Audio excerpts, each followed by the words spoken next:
اللهم إنك لا تخلف الميعاد.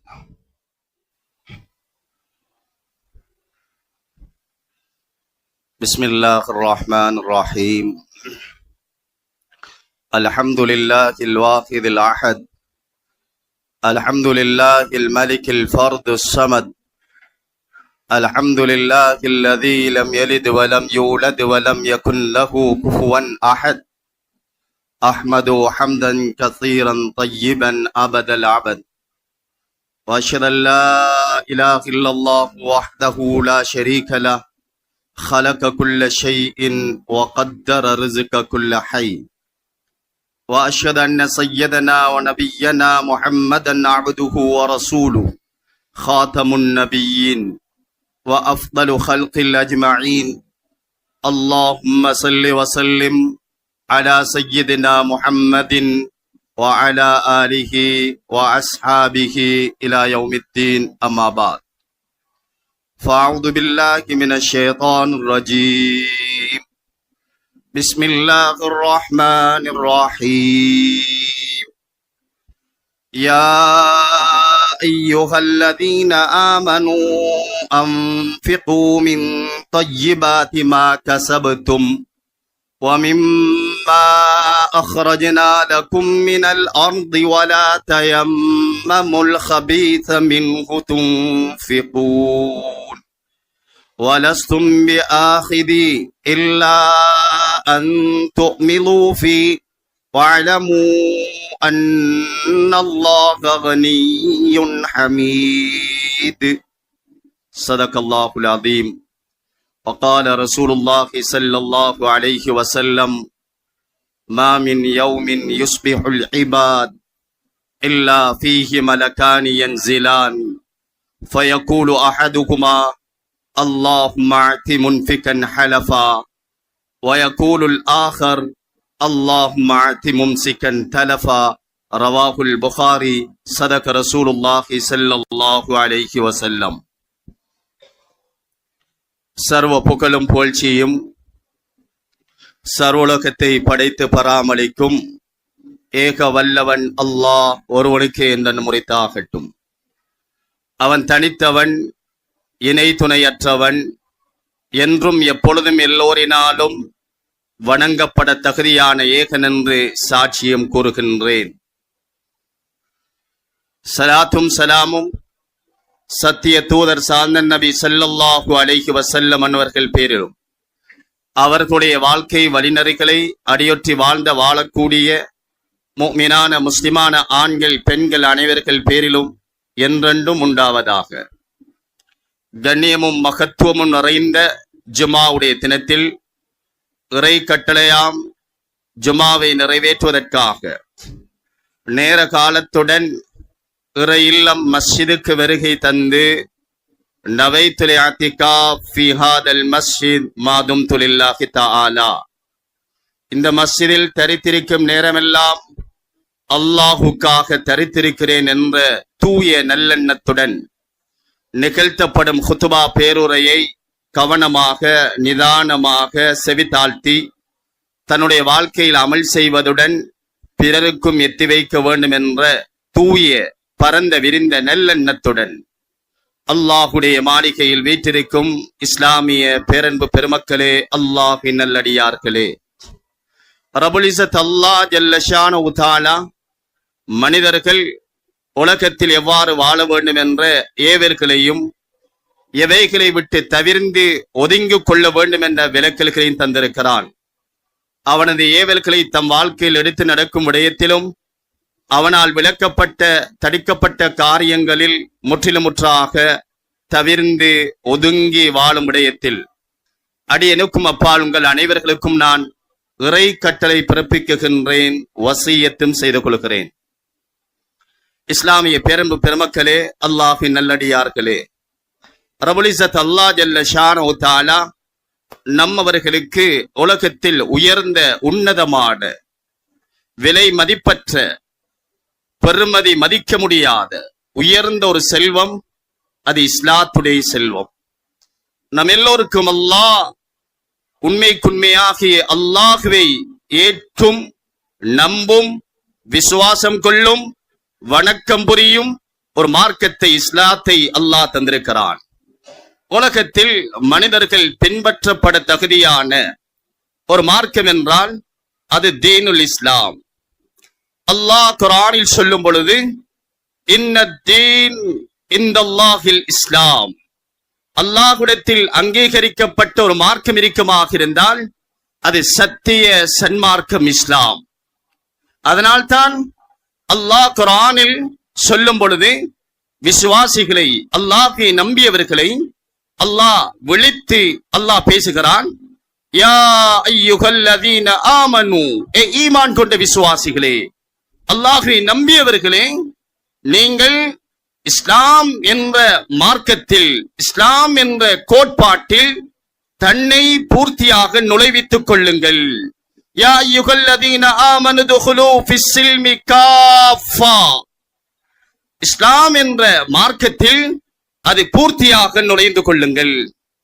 இஸ்லாம் என்பது அது வெறுமனே பேர், முஹம்மத், அப்துல்லா, இஸ்மாயில் அல்லது ஒரு இஸ்லாமிய பெற்றோர்களுக்கு குழந்தையாக பிறந்ததனால் அல்லது ஒரு இஸ்லாமிய கிராமத்தில் வாழ்வதனால் முஸ்லிம் அல்ல.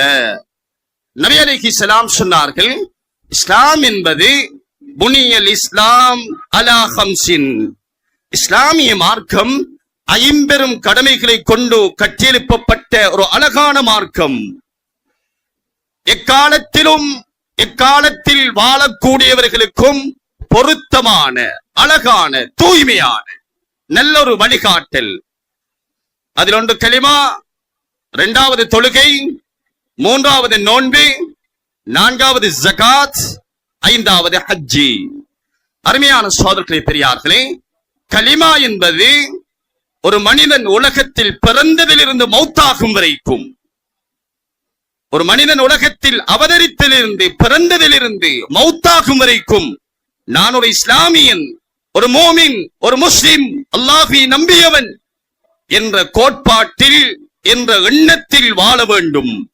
அதனால்தான் நபி அலைஹிஸ்ஸலாம் சொன்னார்கள், யாருடைய ஆரம்பமும் இறுதியும் கலிமாவாக அமையுமோ, யாருடைய வார்த்தையின் ஆரம்பமும் இறுதியும் கலிமாவாக அமையுமோ, அவர் இந்த பூமியில் 1000 வருடங்கள் வாழ்ந்தாலும் அவர் சொர்க்கம் நுழைவார் என்றார்கள் ஸல்லல்லாஹு அலைஹி வஸல்லம். அருமையான சகோதரர்களே, நாம் என்றும் எப்பொழுதும் எங்கிருந்த பொழுதிலும் நான் ஒரு அல்லாஹ்வை நம்பிய இறை விசுவாசி என்ற கோட்பாட்டுடன் வாழ வேண்டும். பிறந்திருக்கும் நாம் அனைவர்களும் ஒரு நாள் மௌத்தை சுவைப்பவர்கள். அதனால்தான் ஒரு இஸ்லாமியன் என்பதனுடைய உணர்வு எப்போதெல்லாம் இருக்க வேண்டும். சகோதரர்களே, பெரியார்களே, ஒரு குழந்தை பிறந்ததும் அந்த குழந்தைக்கு செய்ய வேண்டிய முதலாவது கடமை வலது காதில் அதான், இடது காதில் இகாமத். அதானும் இகாமத்தும், அதான் இகாமத் எங்கே சொல்வது? அதானும் இகாமத்தும் அது சொல்லும் இடம் அது மஸ்ஜித். அதான் எதற்காக செல்வது? வெளியில் இருக்கும் மனிதர்களை தொழுகையுடைய நேரம் வந்துவிட்டது, தொழுகைக்கு வாருங்கள் என்று அழைப்பு விடுக்கும் அழைப்பே அதானாக இருக்கிறது. அதனால் தான் நபி அலைஹிஸ்ஸலாம் அந்த அதானை அழகாக உயரமான இடத்தில், உயரமான நல்ல தெளிவான சத்தத்தில் சொல்லும் முஅத்தின்களை தேர்ந்தெடுத்துக் கொள்ளுங்கள். முந்தைய காலங்களில் நமது ஊர்களிலும் நமது பகுதிகளிலும் இருந்தது, அதான் சொல்வதற்கென்ற ஒரு மேடை கட்டப்பட்டிருக்கும், அதில் ஏறித்தான் அதான் சொல்வார்கள். ஏனென்றால் அக்காலத்தில் ஒலிபெருக்கிகள், தொலை தொடர்பு சாதனங்களுடைய வசதிகள் குறைவாக இருந்தது. சகோதரர்களே, பெரியார்களே, அதான் வழியில் உள்ளவர்களை மஸ்ஜிதுக்கு அழைப்பதற்காக அழகாக, நீளமாக, உயரமான இடத்தில் இருந்து சொல்லப்பட வேண்டும். இகாமத், மஸ்ஜிதுக்கு வந்தவர்கள் தொழுகை எதிர்பார்த்திருக்கிறார்கள், தொழுகையுடைய நேரம் ஆகிவிட்டது, இமாம் வந்துவிட்டார், மஸ்ஜிதுக்கு வந்தவர்கள் எழுந்து நிற்பதற்காக சொல்லப்படுவதே இகாமத். ஒரு குழந்தை பிறந்ததும் அதானும் இகாமத்தும் எதற்காக சொல்லப்படுகிறது என்றால், சகோதரர்களே, பெரியார்களே, நாளைக்கு ஒரு தொழுகை இருக்கிறது, அந்த தொழுகைக்கு அதானும் கிடையாது, இகாமத்தும் கிடையாது. எல்லோரையும் தொழுவிப்பார்கள். உயிர் வாழ்பவர்களுடைய கடமை மௌத்தானவர்களை தொழுவிப்பது. ஒரு ஜனாசாவுக்கு செய்ய வேண்டிய கடமைகள் 4, அதில் ஒன்று தொழுவிப்பது.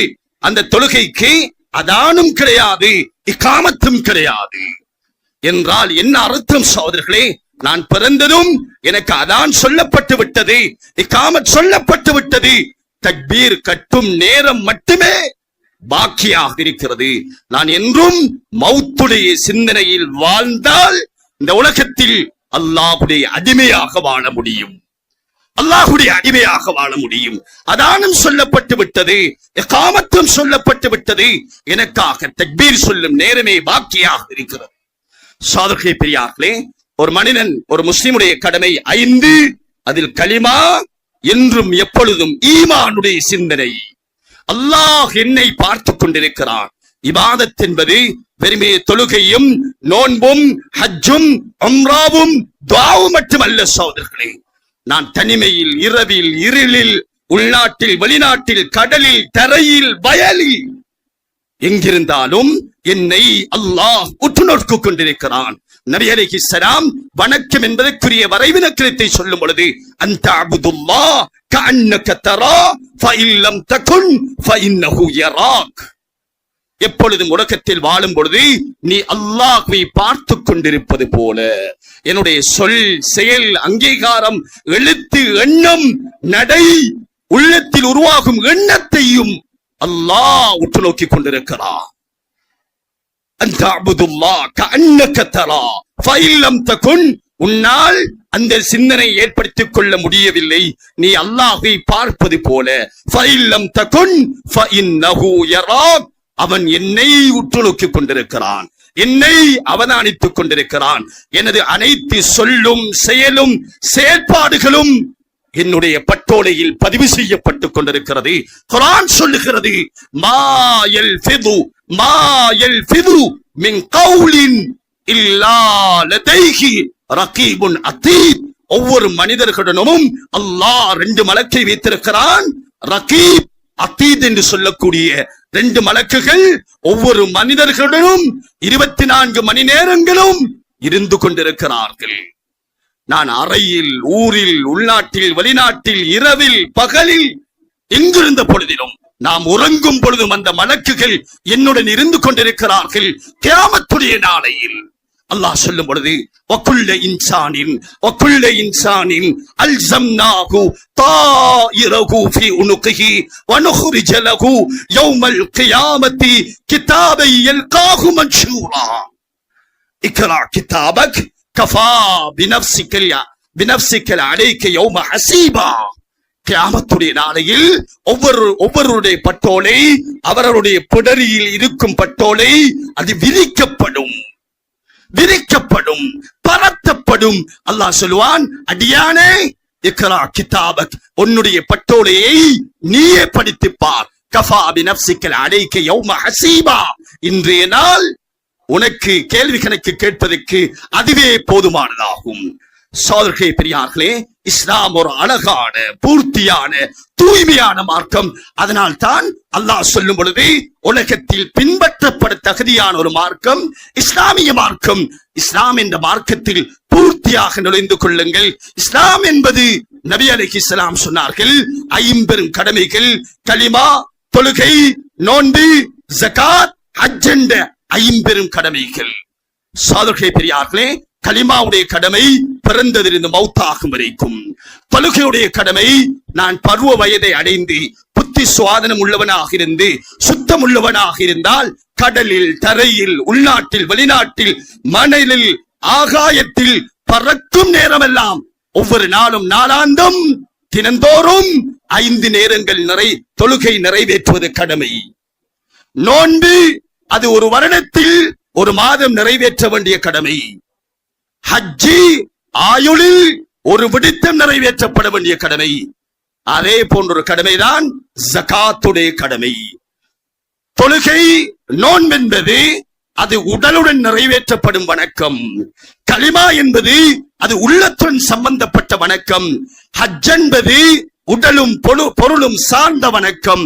ஜகாத் என்பது அது பொருளுடன், பொருளாதாரத்துடன், செல்வத்துடன், அது விவசாயத்துடன், அது மிருகம், ஆடு, மாடு, ஒட்டகத்துடன், பல வகை திராட்சை, ஈச்சம்பழத்துடன், உருது திஜாரா, வியாபார பொருட்கள் என்றால் யார் எதனை வியாபார பொருளாக கொண்டிருந்த பொழுதிலும், அல்லது நான் ஒரு சம்பாதிக்கும், ஒரு தொழில் செய்யும், ஒரு பணம் திரட்டும் ஒரு செல்வந்தனாக இருந்தால் என்னுடைய செல்வத்தில் கடமையாகும் ஒரு கடமை அது ஜகாத்துடைய கடமை. சோதர்களே, தொழுகை ஒரு கடமை என்பது போல, நோன்பு ஒரு கடமை என்பது போல, ஹஜ் ஒரு கடமை என்பது போல, ஜகாத்தும் ஒரு கடமை. இன்று தலைப்பே ஜகாத்தாக இருக்கும். ஜகாத் என்பது அது ஒரு அரபி பதமாக இருக்கிறது. ஜகாத் என்றால் அது அந்த வார்த்தை 3 விதமான அர்த்தங்களை தன்னகத்தில் உள்ளடக்கியிருக்கிறது. அஸ்ஸகா அன்னமா, அஸ்ஸகா அல்பரகா, அஸ்ஸகா அத்தஹாரா. ஜகாத் என்றால் அது வளர்ச்சி, ஜகாத் என்றால் அது தூய்மை, ஜகாத் என்றால் அது செல்வத்தில் அபிவிருத்தி. சோதர்களே, அல்லாஹ் குர்ஆனில் சொல்லும் பொழுது, நபியே, خذ من أموالهم صدقة تطهرهم وتزكيهم وصل عليهم إن صلاتك سكن لهم. நபியே, உங்களுடைய சமூகத்தில் இருக்கும் செல்வந்தர்களிடமிருந்து ஜகாத்தை வசூலியுங்கள், எடுங்கள். சகோதரர்களே, பெரியார்களே, ஜகாத் ஒரு கடமை என்பதில் யாருக்கு ஒரு மாற்று கருத்து கிடையாது. ஆனால் அதை நாம் நிறைவேற்றும் விதத்தில் நாம் பொடுபோக்கு செய்கிறோம். அதை விளங்கியிருக்கும், அதை நடைமுறைப்படுத்தும் விதத்தில் நாம் தவறிழைக்கிறோம். ஜகாத் எவ்வளவு ஒரு மிக முக்கியமான ஒரு கடமை என்றால், அல்லாஹ் குர்ஆனில் சுமார் 82 இடங்களில் தொழுகையுடன் சேர்த்து ஜகாத்தை அல்லாஹ் வலியுறுத்துகிறான். அல்லதீன யுகீமூன ஸலா வ யூத்தூன ஸகா. அலிஃப் லாம் மீம் தாலிகல் கிதாப் லா ரைப ஃபீ ஹுதல் லில் முத்தகீன் அல்லதீன யுமினூன பில் கைப் வ யுகீமூன ஸலா வ யூத்தூன ஸகா. قد أفلح المؤمنون الذين هم في صلاتهم خاشعون والذين هم عن اللغو معرضون والذين هم للزكاة فاعلون. அல்லாஹ் குர்ஆனில் சுமார் 82 இடங்களில் தொழுகை ஜகாத், தொழுகை ஜகாத் என்று தொழுகையும் ஜகாத்தையும் அல்லாஹ் இணைத்து பேசிக்கொண்டு போகிறார். அது மட்டும் என்ன சகோதரர்களே, அந்த தொழுகை நிறைவேற்றப்படும் இடம் மஸ்ஜித். அந்த மஸ்ஜிதை நிர்வகிப்பவர்கள் நிர்வாகிகள். அந்த மஸ்ஜிதுடைய நிர்வாகிகள், மஸ்ஜிதுடைய பொறுப்பாளர்கள், நம்பிக்கையாளர்கள் யார் இருக்க வேண்டும் என்பதை கூட குர்ஆன் சொல்லும் பொழுது, இன்னமா யஅமுரு மஸாஜிதல்லாஹ் மன் ஆமன பில்லாஹி வல் யௌமில் ஆகிர் வ அகாமஸ் ஸலா வ ஆத்தஸ் ஸகா. அல்லாஹ்வுடைய மஸ்ஜிதை, அல்லாஹ்வுடைய வீட்டை, இல்லத்தை நிர்வகிக்கும் நிர்வாகிகள், அது தக்கியாவாக இருக்கலாம், ஜும்மா மஸ்ஜிதாக இருக்கலாம், சிறியொரு பள்ளியாக இருக்கலாம், எந்த மஸ்ஜிதாக இருந்தாலும் இது அல்லாஹ்வுடைய யாப்பு, அல்லாஹ்வுடைய விதி. என்னுடைய மஸ்ஜிதை நிர்வகிக்கும் நிர்வாகிகள் அல்லாஹ்வை பயந்தவர்களாக, ஆகிரத்தை நம்பியவர்களாக, உடலால் நிறைவேற்றப்பட வேண்டிய தொழுகையை நிறைவேற்றக்கூடியவர்களாக, தான் உழைத்த, சம்பாதித்த, சேகரித்த, கூட்டிய, பெருக்கிய தனது செல்வத்தில் அல்லாஹ்வுடைய கடமை என்று வந்தால் அதை இழப்பேன் என்ற உணர்வு உள்ள, ஜகாத் கொடுக்கும், வாரி வழங்கும் வள்ளல்கள், செல்வந்தர்கள், தனவந்தர்கள், கொடுப்பவர்கள் இருக்க வேண்டும். சகோதரர்களே, பெரியார்களே, அல்லாஹ் செல்வந்தர்கள் அல்ல. எப்படிப்பட்ட செல்வந்தர்கள்? ஜகாத்தை கொடுக்கும் செல்வந்தர்கள். சகோதரர்களே, பெரியார்களே, இது ஒரு மிக முக்கியமான ஒரு கடமை, நிறைவேற்றப்பட வேண்டும். தொழுகை ஒரு கடமை என்பது போல தொழுகைக்கு அந்த ஒரு கடமை என்று வழங்கியிருக்கிறோம். அதனை நிறைவேற்றுவதற்கு பல சட்டங்கள் இருக்கிறது, முறைகள் இருக்கிறது, விதிகள் இருக்கிறது. அந்த தொழுகை அல்லாஹ்விடத்தில் அங்கீகரிக்கப்பட வேண்டுமாக இருந்தால் அந்த தொழுகையுடைய சட்டம், ஷர்த்துகள், ஃபர்துகள், ஆதாபுகள், முஸ்தஹப்புகள், அஹ்காமாத்துக்கள், தொழுகையை பாத்திலாக்கும் விடயங்கள் அவைகளை விட்டு தவிர்ந்ததாக இருக்க வேண்டும். உதாரணமாக லுஹருடைய தொழுகை என்று வைத்தால் அது சூரியன் நடு உச்சியிலிருந்து சாய்ந்ததின் பின்னாலே லுஹருடைய தொழுகை நேரம் ஆரம்பமாகிறது. லுஹருடைய தொழுகை என்று வந்தால் அது 4 ரக்காத்துக்களை கொண்டது. தொழுகைக்கு நேரம் இருக்கிறது, தொழுகைக்கு அளவிருக்கிறது, தொழுகைக்கு முன்னால் கவனிக்கப்பட வேண்டிய உடை சுத்தம், உடல் சுத்தம், இடம் சுத்தம் போன்ற பலவிதமான ஷர்த்துகள் இருக்கிறது. தொழுகை என்று சொல்லும் பொழுது அது தக்பீரத்துல் இஹ்ராமை கொண்டு ஆரம்பிக்கப்பட வேண்டும், சலாத்தை கொண்டு முடிவுக்கு கொண்டு வரப்பட வேண்டும். அந்த தக்பீரத்துல் இஹ்ராமுக்கும் சலாத்துக்கும் இடையில் குறிக்கப்பட்ட சில சொல் செயல் சார்ந்ததே தொழுகை என்று நாம் விளங்கியிருப்பது போல ஜகாத்தும் ஒரு கடமை, ஜகாத்தும் ஒரு வணக்கம். இதுக்கும் ஒரு காலம் இருக்கிறது, இதுக்கும் ஒரு அளவு இருக்கிறது, இதுக்கும் ஒரு முறை இருக்கிறது, இதுக்கும் பர்துகள் இருக்கிறது, இதுக்கும் ஷர்த்துகள் இருக்கிறது.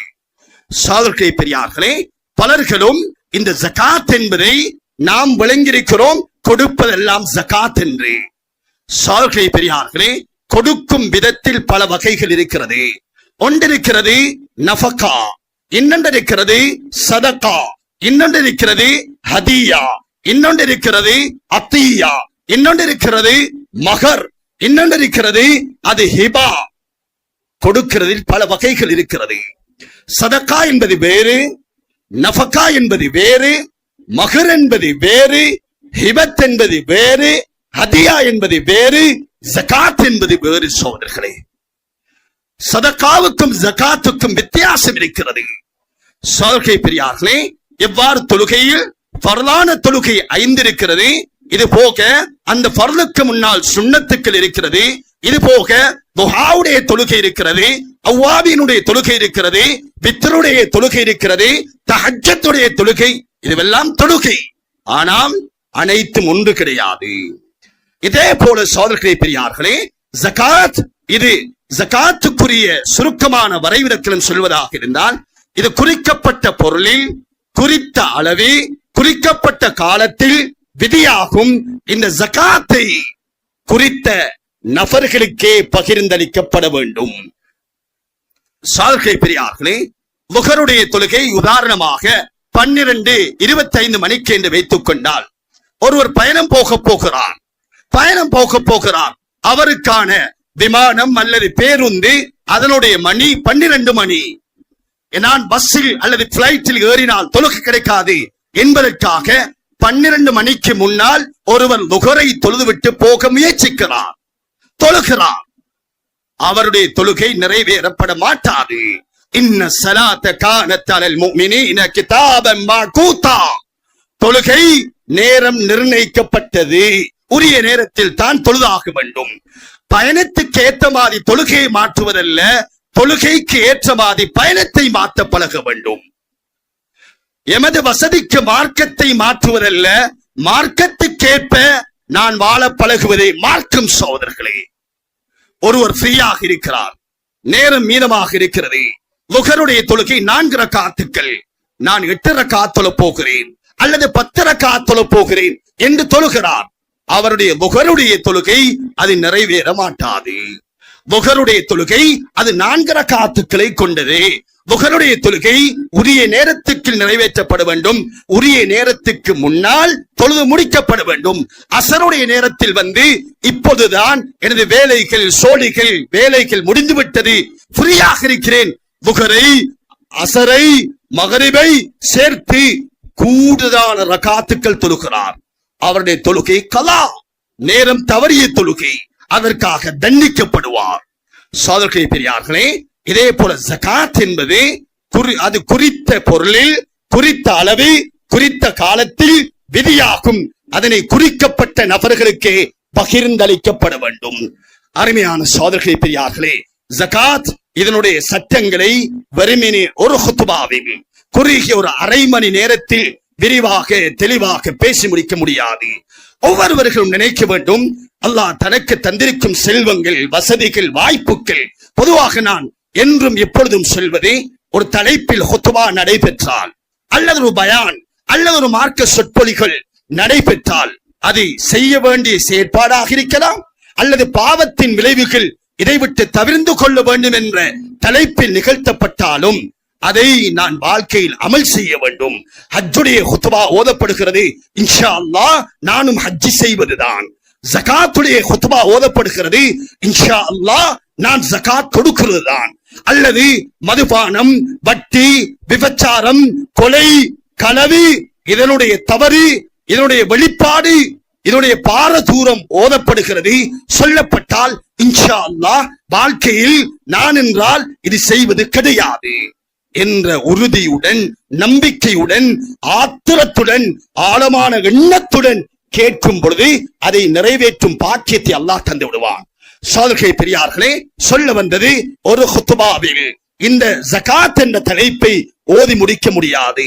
இதனுடைய சட்டம், இதனுடைய தெளிவாக்கம், கொடுப்பதின் நன்மைகள், கொடுக்காமல் விடுவதின் பாரதூரங்கள் என்ன, அதை கொடுப்பதாக இருந்தால் எவ்வாறு நிறைவேற்றப்பட வேண்டும் என்ற பாரிய சட்டங்கள் இருக்கிறது. அல்ஹம்துலில்லாஹ், இந்த ஊரில் வாழக்கூடிய நாம், அல்லாஹ் நமக்கு தந்திருக்கும் செல்வம், வசதிகள், செழிப்புக்கள், அல்ஹம்துலில்லாஹ் சும்ம அல்ஹம்துலில்லாஹ், அல்லாஹ் எங்கும் கொடுக்காத பலங்களை தந்திருக்கிறான். காலில் கடலை தந்திருக்கிறான், தலையில் விவசாயத்தை தந்திருக்கிறான், இடையில் வர்த்தகத்தை தந்திருக்கிறான், மற்றும் அல்லாஹ் அறிவு, ஞானம், செல்வம், வசதிகள் நிரப்பமாக தந்திருக்கிறான். சகோதரர்களே பெரியார்களே, இந்த செல்வத்தின் மீது உள்ள கடமைகள் என்ன? ஒவ்வொருவரும் ஒரு ஆலிமை, ஒரு மார்க்க அறிஞரை, இந்த சட்டத்தை படித்தவரை நெருங்கி, எனக்கு அல்லாஹ் இவ்வளவு செல்வத்தை தந்திருக்கிறான், இது ஒரு கடமை, இது நிறைவேற்றப்படவில்லை என்றால் குர்ஆனில் அல்லாஹ் சொல்லும் பொழுது, யார் இந்த ஜகாத்தை, இந்த பொருளியல் கடமையை உரிய முறையில் நிறைவேற்றவில்லையோ அவர்களுக்கான தண்டனை, அவர்களுக்கான தீமை என்ன என்பதை குர்ஆன் சொல்லும் பொழுது, வல்லதீன யக்னிஸூன அஸ்ஸஹப வல்ஃபில்லத வலா யுன்ஃபிகூனஹா ஃபீ ஸபீலில்லாஹ் ஃபபஷ்ஷிர்ஹும் பிஅதாபின் அலீம் யௌம யுஹ்மா அலைஹா ஃபீ நாரி ஜஹன்னம் ஃபதக்வா பிஹா ஜிபாபுகும் வஜுனூபுகும் வதுகூருகும் ஹாதா மா கனஸ்தும் லிஅன்ஃபுசிக்கும் ஃபதுகு மா குன்தும் தக்னிஸூன். அல்லாஹ் குர்ஆனில் சொல்லும் பொழுது, யார் தன்னுடைய செல்வத்தில் இருந்து செல்வத்துடைய கடமை ஜகாத்தை நிறைவேற்றவில்லையோ, நாளைக்கு அந்த செல்வத்தை அல்லாஹ் சுருட்டி அதனை ஒன்று சேர்த்து நரக நெருப்பில் போட்டு அதனை சூடாக்கி, உஷ்ணமாக்கி, அதனை சூடாக்கி அந்த செல்வந்தருடைய கழுத்திலும் இடுப்பிலும் மேனியிலும் ஒத்தனம் போடுவேன் என்று குர்ஆன் சொல்லுகிறது. எனது கருத்து கிடையாது சகோதரர்களே, குர்ஆனை சொல்லுகிறேன். வல்லதீன யக்னிஸூன الذهب والفضة ولا ينفقونها في سبيل الله فبشرهم بعذاب أليم. நபியே, அந்த செல்வந்தர்களுக்கு நொம்பலம் தரும், நோவினை தரும், வேதனை தரும் அதாப் இருக்கிறது என்பதை நன்மாராயமாக சொல்லுங்கள் என்று சொல்லிவிட்டு அல்லாஹ் அந்த செல்வந்தர்களுக்குரிய அதாப் என்ன என்பதையும் விரிவாக சொல்லுகிறான். சகோதரர்களே பெரியார்களே, ஒத்தனம் போடுவது, சூடு போடுவது யாருக்கு? நாம் வீட்டில் சிறு பிராயத்தில் கண்டிருக்கிறோம். ஓடி ஆடி விழும்பொழுது விழுந்து விட்டோம், உடம்பில் ஒரு இடத்தில் இரத்தம் கண்டித்து விட்டது, இரத்தோட்டம் தடைபட்டு விட்டது, நீளமாகி விட்டது.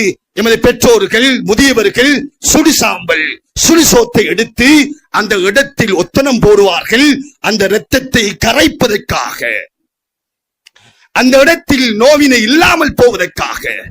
இதே போல கியாமத்தில் அல்லாஹ் சொல்லுகிறான், அந்த செல்வம் நரக நெருப்பில் போட்டு சூடாக்கப்பட்டு அந்த செல்வந்தருடைய ஜிபாபுகும் வஜுனூபுகும் வதுகூருகும், கழுத்திலும் பிடரியிலும் முதுகிலும் ஒத்தனம் போடப்படும். ஜிபாபுகும் வஜுனூபுகும் வதுகூருகும், அந்த செல்வம் பேசும், ஹாதா மா கனஸ்தும், அடியானே, பூமியில் உலகத்தில் வாழும் பொழுது சேகரித்த செல்வம் நான் வேதனை அனுபவி என்று அந்த செல்வம் பேசும் என்று குர்ஆன் சொல்லுகிறது. மற்றும் ஒரு ஹதீஸிலே நபி அலைஹிஸ்ஸலாம் சொன்னார்கள், அந்த செல்வம் அது ஒரு பாம்புடைய வடிவத்தில் உரு கொடுக்கப்பட்டு அந்த செல்வந்தனை அந்த பாம்பு தீண்டும் என்றார்கள் ஸல்லல்லாஹு அலைஹி வஸல்லம். கடமையை பால்படுத்தியதற்காக அதனுடைய கண்கள் நெருப்பாலானது, நகங்கள் இரும்பாலானது. அப்படிப்பட்ட பாரிய கொடூரமான விஷமித்தனமான ஒரு பாம்பு அந்த செல்வந்தன் மீது சாட்டப்படும். ஜகாத்தை நிறைவேற்றாததன் காரணமாக அந்த பாம்பு கொத்தும் என்றார்கள் ஸல்லல்லாஹு அலைஹி வஸல்லம். அந்த பாம்பினுடைய விஷமித்தனத்தை ஸல்லல்லாஹு அலைஹி வஸல்லம் சொல்லும் பொழுது சொன்னார்கள், அந்த பாம்பு இந்த பூமியில் ஒரு விடத்தம் அது மூச்சுடுமாக இருந்தால், சுவாசிக்கமாக இருந்தால், இந்த பூமியில் அந்த விஷமித்தனத்தின் காரணமாக பச்சை பசுமையான எந்த செடிகள், கொடிகள், தாவரங்கள் வளரமாட்டாது என்றார்கள் ஸல்லல்லாஹு அலைஹி வஸல்லம். அல்லாஹு அக்பர், அல்லாஹு அக்பர். செல்வந்தர்களே, அல்லாஹ்வின் நல்லடியார்களே, இது கடமை என்பதை உணருங்கள். உணர்ந்திருக்கிறோம், முறையாக நிறைவேற்ற முன்வாருங்கள். அல்லாஹ் இந்த ஊரில் தந்திருக்கும் செல்வம், வசதிகள் சோதர்களே, அதே போல இந்த ஊரில் தேவை உள்ளவர்கள், ஏழைகள், அனாதைகள் இல்லாமல் இல்லை. வாருங்கள் சென்று பார்ப்போம். அல்லாஹுடைய கிருபை இந்த தேவையை நிறைவேற்றும் முகமாகவே அல்லாஹ் கூட்டு ஜகாத்தை அதை அல்லாஹ் வலியுறுத்துகிறான். நபியுடைய காலத்திலும் அது ஜகாத் ஒன்று சேர்க்கப்பட்டு உரியவர்கள் இனம் காணப்பட்டு அவர்களுக்கே பகிர்ந்தளிக்கப்பட வேண்டும். சோதகை பெரியார்களே, அந்த வகையில் நமது இந்த மஸ்ஜிதில், நமது இந்த ஊரில் மஸ்ஜிதுடைய நிர்வாகம் இருப்பது போல பைத்து ஜகாத் அது கொண்டு நிர்வாகம் இருக்கிறது. சுமார் 25-28 வருடங்களாக அது ஒவ்வொரு வருடமும் நல்ல முறையில் வளர்ச்சி கண்டு கொடுக்கிறது. ஒரு ஊரில் உள்ள தேவையை ஒரு தனிநபரால் நிறைவேற்ற முடியாது. ஊரில் உள்ள தேவைகள் என்னவென்பதை இனம் காணப்பட வேண்டும். சோதர்களே, அல்லாஹுடைய கிருபை நாளாந்தம் உங்களுடைய பங்களிப்புகள் வந்து கொண்டிருக்கிறது. ஆனாலும் வரும் வீதம் இருப்பதை விட அரிதாக இருக்கிறது. இன்று விவசாயம் அது அறுவடை செய்யப்பட்டுக் கொண்டிருக்கிறது. அதற்குரிய கடமை ஜகாத்தை நிறைவேற்ற வேண்டும். சோதர்களே, வியாபாரிகள் அது நோன்பில் தான் ஜகாத் கடமை என்பது அல்ல. வருடம் பூர்த்தியானதும் உரிய முறையில் அனுமானம் செய்து கவனித்து அதனுடைய ஜகாத்தை நிறைவேற்ற வேண்டும். செல்வந்தர்கள், இதே போல உத்தியோகத்தர்கள் தன்னுடைய இருப்பில் இருக்கும் பணம், அதைத்தான் சுருக்கமாக சொன்னேன். ஒரு ஹுத்பாவில் இதனுடைய பூர்த்தியான சட்டங்கள் சொல்லி முடிக்க நேரம் கொடுக்காது. ஒவ்வொருவர்களும் ஒவ்வொரு மஸ்ஜிதை தாங்கியவர்கள். அல்லாஹுடைய கிருபை நமது ஊரிலும் மஸ்ஜித் நிர்வாகங்கள் அழகாக நடைபெறுகிறது. பைத்து ஜகாத் அது அதனுடைய நிர்வாகம் கட்டமைப்பு அது ஒழுங்குபடுத்தப்பட்டிருக்கிறது. நல்ல சிந்தனைகள், விவேகிகள், நல்லோர்கள், நல்ல பணம் படைத்தவர்கள், நல்ல சிந்தனை உள்ளவர்கள், உம்மத்தின் மீது இரக்கம் உள்ளவர்கள் வாருங்கள். வெறுமனே பதவிக்காக அல்ல, நமது ஊரில் இருக்கும் தேவைகளை இனம் காண வேண்டும். நாம் யாரையும் மட்டுப்படுத்தவில்லை. எமது நிர்வாகம் பைத்து ஜகாத்தும் ஒவ்வொரு மஸ்ஜிதுக்கும் கடிதம் நாம் அனுப்பியிருக்கிறோம். ஒவ்வொரு மஸ்ஜிதிலிருந்து குறைந்தது 3-4 நல்ல பணம் படைத்த, நல்ல உள்ளம் தூய்மையான, உம்மத்துக்கு சேவை செய்ய வேண்டும் என்ற, சமூகத்துக்கு அக்கறை உள்ள அந்த மஸ்ஜிதில் இருக்கும் இமாமுடன் இன்னும் பலர்கள் முன்வாருங்கள். யாரிடம் ஜகாத் எடுக்க வேண்டும் இனம் காண்போம், செல்வங்களை ஒன்று சேர்ப்போம். யாருக்கு கொடுக்கப்பட வேண்டும் ஆலோசனைகள் சொல்லுங்கள், வழிகாட்டுங்கள். உரியவர்களை கண்டு கொடுக்க வேண்டும். சோதர்களே, எமது ஊரில் கூட ஏழைகள், கஷ்டவாளிகள், தேவையுடையவர்கள் ஏராளம். சோதர்களே, வெறுமனே ரோட்டில், பஜாரில், பெரும் தெருக்களில் சென்றுவிட்டு ஊர் செழிப்பாக இருக்கிறது என்று நினைத்திராதீர்கள். நேரடியாக கள விஜயம் அந்தந்த ஊர்களுக்கு அந்த விண்ணப்பதாரிகள் தரும் விண்ணப்பங்களை ஆய்வு செய்ய செல்லும் பொழுது நாம் நேரடியாக காணும் காட்சிகள் அது கண்ணீர் வடிக்கும் காட்சிகள். சோதரர்களே, கண்ணீர் வடிக்கும் காட்சிகள். இது ஒரு தனிநபரால் நிறைவேற்ற முடியாது. ஒரு ஊருடைய கடமை.